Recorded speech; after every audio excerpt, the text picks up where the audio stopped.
비유로 다시 세우는 신학 다섯 번째, 영어로는 all in이에요. 주님께 전부를 걸어라. 주님께 전부를 걸어라. 자, 우리 한 목소리로 같이 봉독하겠습니다.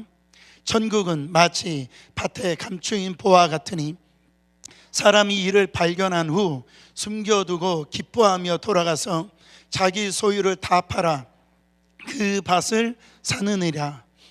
또 천국은 마치 좋은 진주를 구하는 장사와 같으리니 45절 46절 극히 값진 진주 하나를 발견하며 가서 자기의 소유를 다 팔아 그 진주를 사느니라. 아멘. 정말 여러분들을 가슴 뛰게 하는 게 뭡니까? 이렇게 그것만 생각하면 잠을 자가도 깰 수밖에 없고 가슴 벅차게 하는 게 뭐냐라는 거예요. 정말 여러분들을 흥분시키게 만드는 게 뭡니까? 주식이에요? 아니면 코인, 부동산, 아니면 자식이 잘 되는 거, 그게 흥분됩니까? 여러분, 오늘 지금 하나님께서 사람들은 모두 다 이렇게 대박을 이렇게 꿈꾸잖아요. 그래서 이게 자기가 갖고 있는 이 가치보다 1000배, 10,000배로 뛰면은 여러분, 그것으로 인해서 그것이 확실하다고 한다면 자기 가지고 있는 모든 것을 다 투자를 하고서라도 그것을 소유하려고 한다라는, 오늘 본문 말씀이 이 천국은 꼭 그와 같다라는 거예요.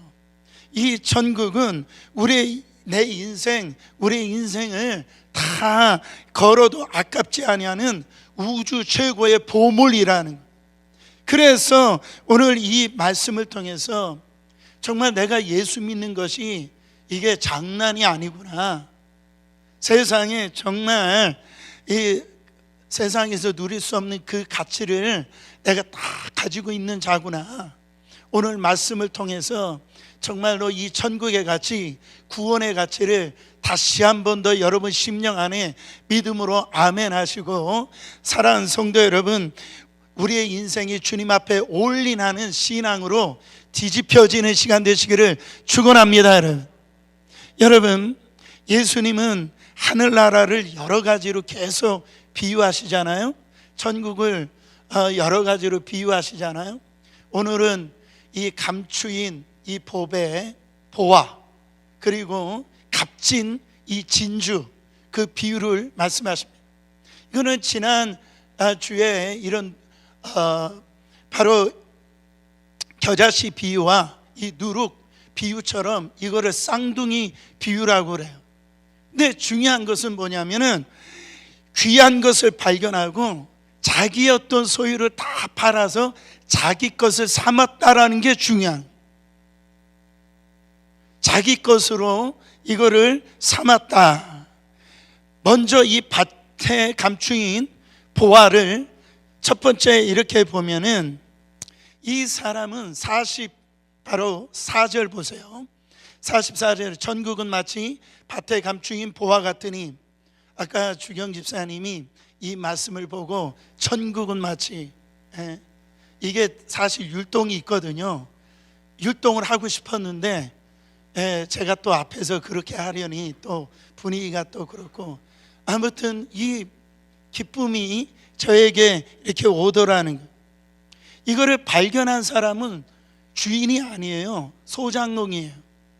여러분, 아무 생각 없이 곡괭이질 하다가 탁 하고 걸리는데 그게 뭔지 하고 이렇게 파보니까 거기에 보화를 감춰져 있는 그 함이 그 안에 이렇게 발견된 거예요. 여러분, 과거에 이 팔레스타인 지역이 전쟁이 이렇게 나잖아요. 강도가 이렇게 오잖아요. 그러면은 이 돈을 어떻게 해요? 이 땅 속에다가 이렇게 감춰 놓는단 말이죠. 이 감춰 놓으면은 이 감춰 놓은 그 사람밖에, 주인밖에 이건 알 길이 없는 거죠. 근데 참 예기치 않게 그 감춰 놓은 그 주인이 죽게 된 거예요. 거기에 이 감춰 놓은 그 주인이 죽게 되니까 그 보화가 이제 땅속에 감춰져 있네요. 근데 어느 날 거기에서 일하던 사람이 그 땅을 파는데 그 보화를 발견한 거예요. 여러분, 그 보화를 발견했을 때 얼마나 기뻤을까요? 그러나 그 보화는 자기 게 아니잖아요. 그래서 이 집으로 돌아가 가지고 자기의 가죽 있는 거 다 팔아 가지고 뭐를 사요? 그 보화가 감춰져 있는 그 밭을 사더라는 거예요. 그래 가지고선 자기가 가지고 있는 모든 걸 투자해 가지고 그 보화를 사게 되어졌다. 지금 오늘 내용이 그 말씀을 오늘 기록되어져 있다라는. 여러분, 첫 번째 여기에서 발견할 수 있는 은혜가 뭐냐면은, 오늘 중요한 점은 감추인 보화는 농부가 밭에서 일하다가 우연히 전혀 기대하지도 않았는데 발견했다라. 이것이 바로 이 신학적으로 보면 불가항력적인 은혜라고 그래요. 이거는 뭐냐면은 내가 찾은 것이 아니라 이 보물이 나를 덮여진 거죠. 불가항력적인 은혜. 그러니까 이 전국은 마치 이거 우연한 기회에 이렇게 소유하는 사람인 것처럼 지금 오늘 말씀하고 있다라는. 여러분, 이사야서 65장 1절 말씀에 이런 말씀이 있습니다. 나는 나를 구하지 아니하던 자에게 물음을 받았으며 나를 찾지 아니하던 자에게 찾아냄이 되었으며 그랬어요. 여러분, 이 자리에 오신 우리 성도님들 중에 이 예수를 어떻게 믿었습니까? 이렇게 질문해 보면 그냥 친구 따라서 교회 와가지고 우연찮게 예수 믿었습니다, 그런 분들이 있단 말이죠. 또 어떤 분들은 이렇게 우연히 직장에 들어갔는데 뭐 상사가 예수를 믿었든지 사장님이 예수를 믿었든지 그래가지고 그것으로 인해서 감추인 보화를 발견하게 되었습니다. 여러분, 이렇게 예수 믿게 된 사람들이 참 많아요. 예를 들어서 요한복음 4장에 가보면은 이게 수가성에 있었던 그 여인의 얘기가 나옵니다. 이 여인은 수치를 갖고 살았던 여인이에요. 그래서 그 한낮 뜨거운데 물길러 왔다가 우연하게 주님을 만나가지고요, 예수님이 네가 영원히 목마르지 아니하는 그 생수를 마시고 구원을 받게 되어지는 놀라운 역사가 일어났다. 사도 바울도 예수 믿는 자를 갖다가 잡아 죽이려고 하다가 그 다메섹 도상에서 바로 이 주님의 음성을 듣고 예수를 믿게 되어졌다라는 거죠. 여러분, 어떤 학생들은 친구 따라 여름 수련회 갔다가 거기에서 예기치 않게 주님을 이렇게 만난 사람들이 있어서 후에 목사가 된 사람들이 참 많이 있습니다. 이와 같이 사람들은 그 우연히 예수를 믿는 그 행운을 누린다라는 감추인 그 보화를 발견한 케이스를 볼 수가 있어요. 그런데요, 사실 여기에서도 하나님의 세밀한 의도가 있음을 알 수가 있어요. 인간적인 입장에서 보면은 이게 우연히 내가 이 집에서, 예수 믿는 집에서 태어난 것 같고 그 친구를 우연히 만나가지고 수련회 간 것 같고 내가 우연히 이 미국에 와가지고 그래서 할 수 없이 교회 다녀서 주님을 만난 것 같지만은 그건 인간적인 입장에서 우연한 거죠. 그러나 거기에는 하나님의 필연적인 섭리가 있다라는 거예요. 하나님의 계획 안에, 하나님의 예비하심 가운데 그 예수를 믿게 되어졌다라는 거죠. 여기에 또한 두 번째 좋은 진주를 구하는 장사입니다. 45절 말씀 보시면은 또 전국은 마치 좋은 진주를 구하는 장사와 같으니. 여러분, 이거는 감추인 보화하고 달라요. 우연히 좋은 진주를 발견한 게 아닙니다. 좋은 진주를 구하려고 그래서 이 장사는 찾아다니는 사람, 그렇죠? 이 당시에 상인들은 홍해를 건너 이 페르시아나 이런 심지어 인도까지 진주를 찾으러 다녔다라는 거죠. 그러다가 한 번도 보지 못한 아주 값진 진주, 기대 이상의 그 값진 진주를 발견하게 되어졌다라잖아요. 그래서 유명한 이 클레오파트라가 가지고 있었던 진주 하나의 값이 지금 가치로 따지면 400만 달러 훨씬 넘는다라고 그러잖아요. 그러니까 이 본문의 상인이 바로 그런 아주 값진 진주를 발견한 거예요. 이거를 사지 못하면 다시는 살 수 없을 것 같아요. 다른 사람이 이 진주를 사갈 것 같아요. 그래가지고 빨리 가가지고선 자기가 가지고 있는 모든 것들을 다 팔아가지고 그 값진 진주를 샀다라고 지금 얘기를 하고 있다라는, 이거는 수동적인 발견이 아니라 이 능동적, 적극적으로 발견한 것이. 여러분, 천국을 이렇게 소유한 분들이 있습니다. 여러분들 중에 이렇게 예수 믿는 사람들이 있어요. 이렇게 철학도 공부해보고 뭐 이렇게 돈도 벌어보고 성공도 다 해봤지만은 너무 허무한 거예요.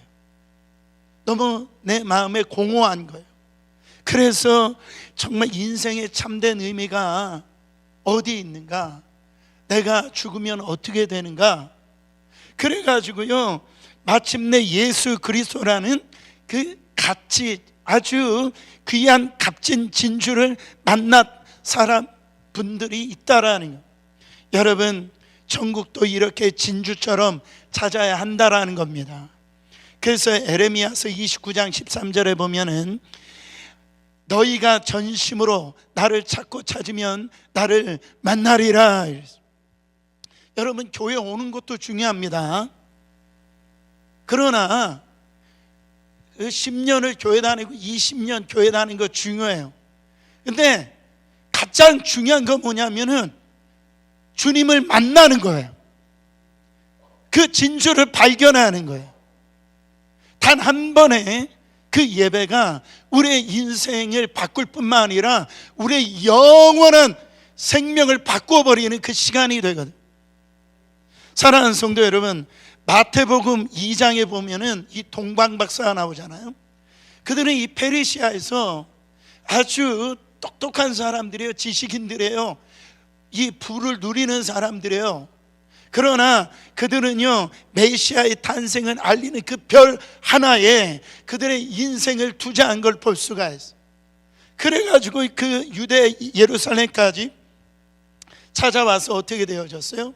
아기 예수께 경배하고요 구세주를 맞이하는 그런 영광을 경험한 걸 볼 수가 있습니다. 누가복음 2장에 보면은 이 안나라고 하는 할머니가 나오는데, 이 안나는 남편을 잃고요 무려 84년 동안이나 과부로 이렇게 살면서 그가 성전에 떠나지 아니하고 오직 금식하면서 이 메시아만을 기다린 걸 볼 수가 있어요. 여러분, 단 한 번도 세상에 눈을 돌리거나 한눈 팔지를 않았다라는, 그렇게 그 여인이 그런 삶을 살다가 꿈에 그리던 메시아가 나타났다라는, 사모하고 애타게 그렸던 그 아기 예수 만나는 놀라운 은총과 축복을 경험한 걸 볼 수가 있습니다. 여러분, 우리는 좋은 진주를 구하는 상인처럼 이 천국을 두드리고 찾고 여러분 날마다 추구하는 삶을 살아야 될 줄 믿습니다. 천국은 진주를 구하는 장사와 같이 찾고 찾을 때 세상이 알지 못하는 그 엄청난 놀라운 그 은혜를 경험할 수가 있다라는 것. 사랑하는 성도 여러분, 왜 그렇습니까? 천국은 하나밖에 없는 지극히 값진 진주이기 때문에 그래요. 오늘 말씀에 보면 마태복음 13장 46절에 보면은 극히 값진 진주 하나를 발견하며 최상급으로, 이 말이 뭐예요? 천국의 가치가 이 얼마나 큰가를 보여주고 있다라는, 이 천국의 가치는 세상의 어떤 가치로도 비교할 수 없는, 이거는요 극히 값진 진주 오직 하나라는, 오직 하나. 진주의 희귀성을 지금 강조합니다. 이 진주는 세상에 하나밖에 없는 진귀한 진주 보석입니다. 이것을 발견하게 하는 거예요. 마치 이 천국이 이 하나밖에 없는 지극히 값진 진주와 같다라고 얘기합니다. 여러분, 이 천국에 갔다 오신 분들 간증도 많이 듣지만은 거기에 공통점이 있어요. 바로 이 요한계시록 21장 21절 말씀. 하여튼 전국에 갔다 온 분들은요 공통적으로 다 이 이야기가 있어. 그 12문은 12진주니 각 문마다 한 개의 진주로 되어 있고 성의 길은 맑은 유리 같은 정금이다. 그러니까 천국에 가보니까 인간의 언어로 볼 때는 세상에서 가장 값진 것으로 다 도배되어져 있는 것이 바로 이 천국이다. 할렐루야. 이 세상에 그 어떤 것들로도 채울 수 없는 값진 것들로 다 이루어진 것이 천국이란. 사랑하는 성도 여러분, 천국이 보여지는 눈이 열리시기를 축원합니다. 그래서 이곳이 바로 하나님 아버지의 집인데, 이 천국을 갖다가 여러분 놀라지 마세요. 저와 여러분들에게 주셨다라는 거예요. 이 천국을 여러분들이 발견했다라고 하는 거, 이거는 세상의 어떤 것보다도 기적 중에 기적이고 은혜 중에 은혜인 줄 믿으시기를 바랍니다. 이 하나밖에 없는 천국을 어떻게 소유했어요? 요한복음 14장 6절 보면은 예수께서 이르시되 내가 곧 길이요 진리요 생명이니 나로 말미암지 않고는 아버지께로 올 자가 없느니라. 여러분, 한국 번역으로는 아쉽죠. 영어로 보면 더라고 하는 the only 라고 하는 이 더가 붙어 있다라는 거예요. 사랑하는 성도 여러분, 죄인이 하나님께 갈 수 있는 길은 오직 예수 십자가 밖에 없는 줄 믿으시길 바랍니다. 우리의 죄를 씻을 수 있는 것은 바로 예수의 피밖에 없다라는 거예요. 하나님과 이 단절된 이 관계를 바로 회복하기 위해서는 화목 제물 대신 예수 그리스도밖에 없다라는 거예요. 세상에 다른 이름을, 이 구원을 위해서 주신 그 다른 이름을 주신 것이 없다라고 성경은 말씀하고 있습니다. 사도행전 4장 12절에 보니까 다른 이로서는 구원을 얻을 수 없나니 천한 인간의 구원을 얻을 만한 다른 이름을 우리에게 주신 일이 없음이니라 하였더라. 여러분, 이 말씀이 없다라면 구태여 왜 우리가 전도할 이유가 어디 있어요? 그렇지 않아요? 다른 종교에도 구원이 있고 다른 사람을 통해서도 구원을 받을 수 있다고 한다면, 여러분 선행을 통해서 구원을 받을 수 있다면 전도 안 하면 어떻습니까? 그렇지 않아요? 그러나 구원은, 천국은 예수밖에 없다란, 오직 예수님을 통하지 않고 구원을 받을 가능성은 0.00001%도 없다란, 완전 제로예요. 그렇기 때문에 우리는 전도할 이유가 여기 있고, 세상 사람들이 그렇죠. 기독교인들은 너무 편협된 거 아니냐고. 그래가지고 이 산이 이렇게 있으면 등산하는 데는 이쪽으로 올라가는 길이 있고 이쪽으로 올라가는 길이 있지 않냐. 그래가지고 이슬람에도 구원이 있고 불교에도 구원이 있고, 뭐 저렇게 착하게 산 사람들도 천국에 갈 수 있지 않냐고. 여러분, 다른 이름을 준 그 이름이 없다니까요. 왜? 그들도 인간이에요. 인간 모두는요 자기 죄를 죽을 수밖에 없는 거예요. 그래서 사람을 우상화시키면 안 돼요. 그렇기 때문에 예수 이름만이 우리를 구원하는 진리라는 거죠. 사랑하는 성도 여러분, 중요한 것은 우연히 만났든 찾아다니든 만났든 뭡니까? 발견했다라는 거죠. 발견했다라는, 자기 것이 되었다라는 거예요. 다시 한 번 더 교회를 이렇게 수십 년 다녀도요, 내가 정말로 이런 어떤 직분을 가져도 이 보물을 못 본 사람들이 있다니까. 그냥 종교적으로 그냥 교회 다니는 분들이 있다라는 거예요. 하지만 그 흙 속에 감추어진 예수를 발견한 사람들은 눈빛부터가 달라요. 사는 모습이 달라요. 그 안에 뭐가 있냐면 기쁨이 있어요. 기쁨이 있다. 천국을 발견한 사람들은요, 그래서 자기 안에 있는 모든 것을 다 팔아버리거든요. 근데 보물을 발견한 사람들의 이 자기 걸 다 파는데, 그 반응을 보면은 44절에 이렇게 보면은요, 44절, 숨겨두고 뭐하며? 기뻐하며 돌아가서 자기의 소유를 다 팔아 그 밭을 사느니라. 다 파는 데가 여기에 강조점이 있는 게 아니라 기뻐하며.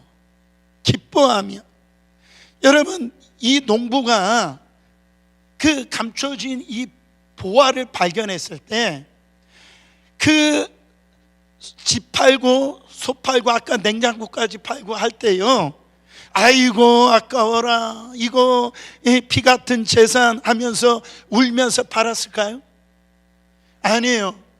여러분, 정말 이 율동을 해 싱글벙글하면서 막 너무너무 기뻐가지고 자기가 가지고 있는 그거를 다 팔아가지고요, 그런단 말이에요. 동네 사람들이 야, 저 사람 미쳤나 봐. 그래도 눈 하나 깜찍하지 않고요, 콧노래를 부르면서 여러분 다닌단 말이에요. 왜 그렇습니까? 왜 그래요? 지금 지불하는 대가보다 얻게 되어질 그 보물의 가치가 이 땅에서 비교할 수 없는 그 가치를 소유했기 때문에, 발견했기 때문에 여러분 그렇게 기쁨을 누린다라는 거예요. 저는 이게 신학적으로 거룩한 교환이다 이렇게 얘기를 하거든요. 세상 사람들은 우리 보고 불쌍하다라고 그래요. 일요일 날 놀러 가지도 않고 이 불금이라고 하는데 이 금요일 날 이 추위에 아니 이렇게 나와가지고 그 있는 모습, 술도 안 마시고 뭐 세상에 어떤 그 놀지도 못하면서 피갇힌 돈 그 11조로 드리고요, 막 건축원금 드리고 무슨 재미로 사냐, 그 얘기를 한단 말이에요.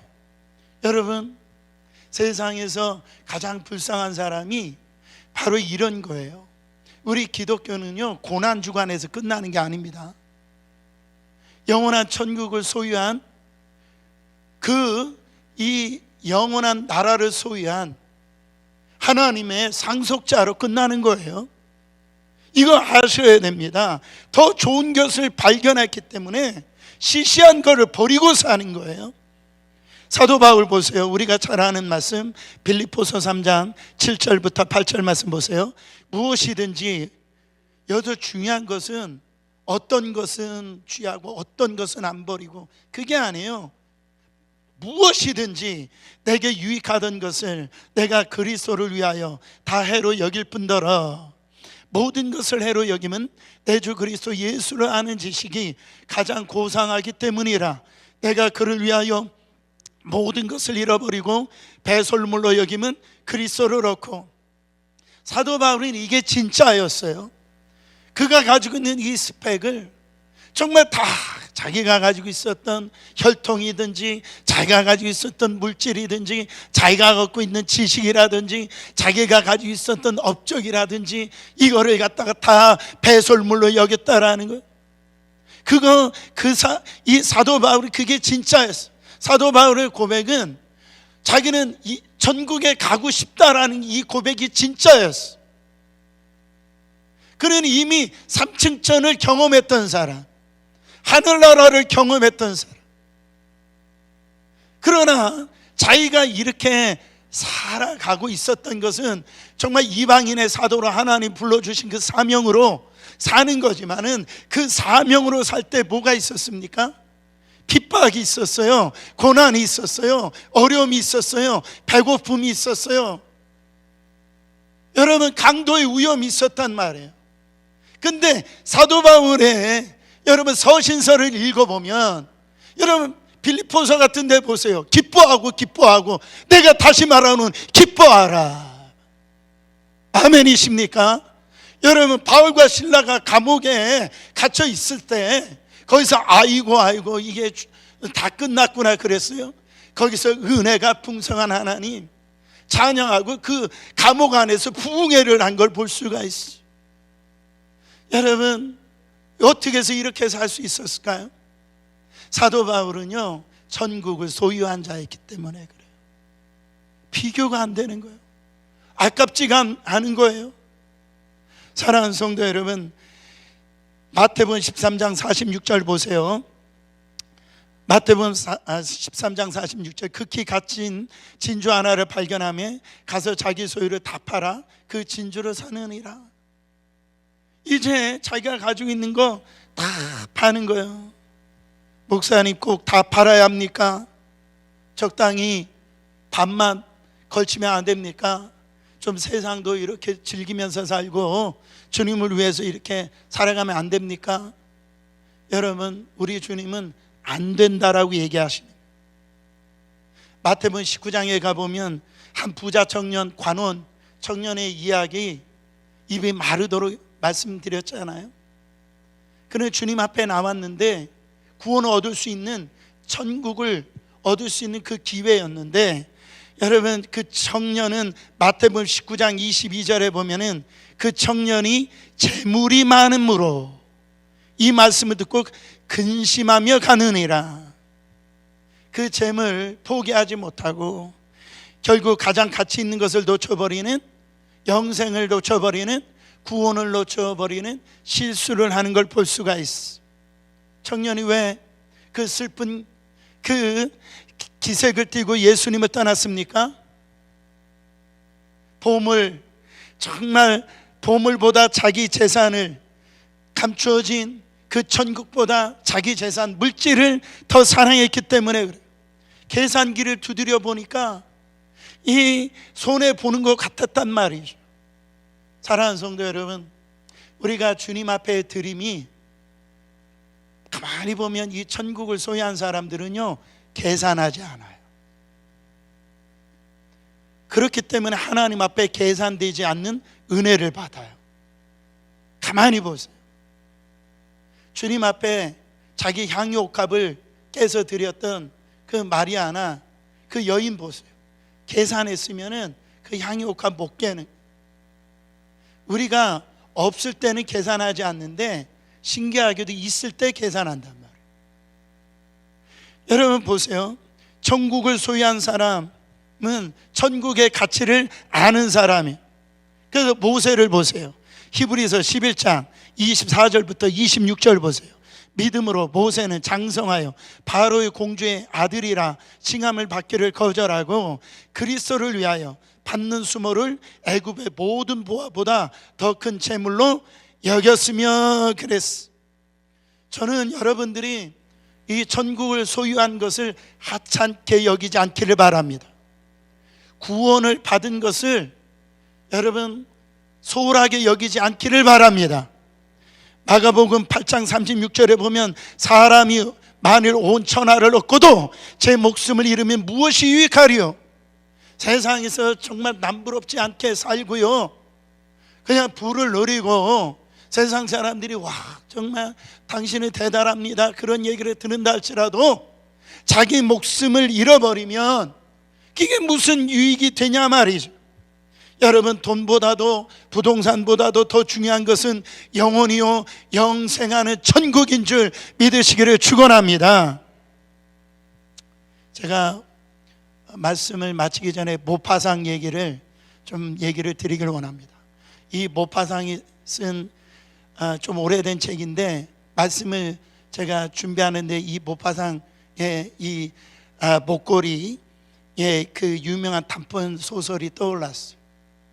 여기 보면 이 화려한 사교계에서 찬산받기를 원했던 이 마틸드라고 하는 그 젊은 여성의 슬픈 이야기인데요, 이 마틸드는 프랑스의 평범한 시민의 아내였어요. 근데 어느 날 이 남편이 화려한 아주 무도회의 초청장을 가지고 왔어요. 이때 이 마틸드가 잘 사는 친구에게 이 화려한 무도회를 가기 위해서 바로 좋은 목걸이를 빌렸습니다. 그 목걸이는 그날 저녁에 그 참여했던 많은 귀족들로부터 이 칭찬을 받았어요. 너무 기분이 좋아가지고 바로 밤새도록 놀다가 늦게 집에 돌아왔는데요, 이걸 어쩝니까? 목걸이가 없어져 버려요. 어처구니 없게도 그 목걸이를 잃어버리게 된 거예요. 두 사람은 절망적인 얼굴로 마주봤어요. 하는 수 없이 남편이 당시에 36,000프랑, 지금 달러 가치로 20만 달러 구워가지고 백방수소문해 가지고선 그 잃어버렸던 것과 똑같은 다이아몬드 목걸이를 이렇게 샀다라는 거예요.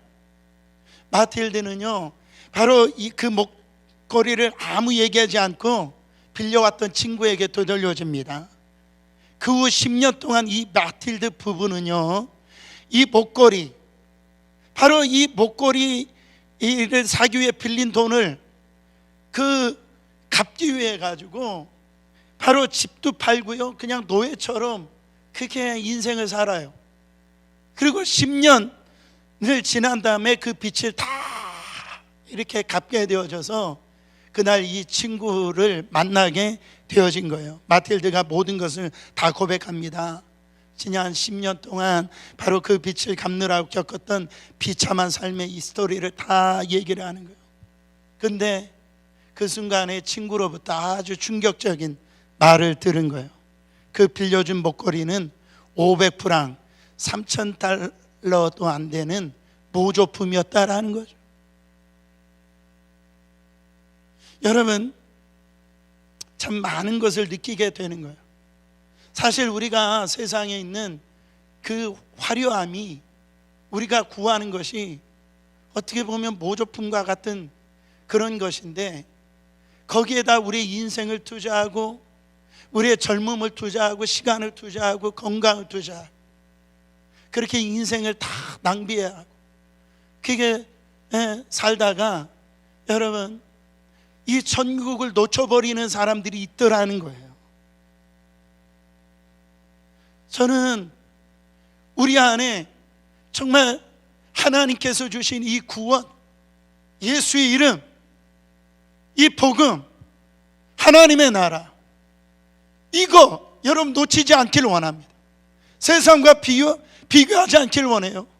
이거를 위하여서 여러분 우리 안에 있는 그 어떤 것들을 다 포기해서라도 정말 이거를 알지 못하는 사람들에 대해 있어서 영혼을 구원하는데 여러분 우리 투자해야 됩니다.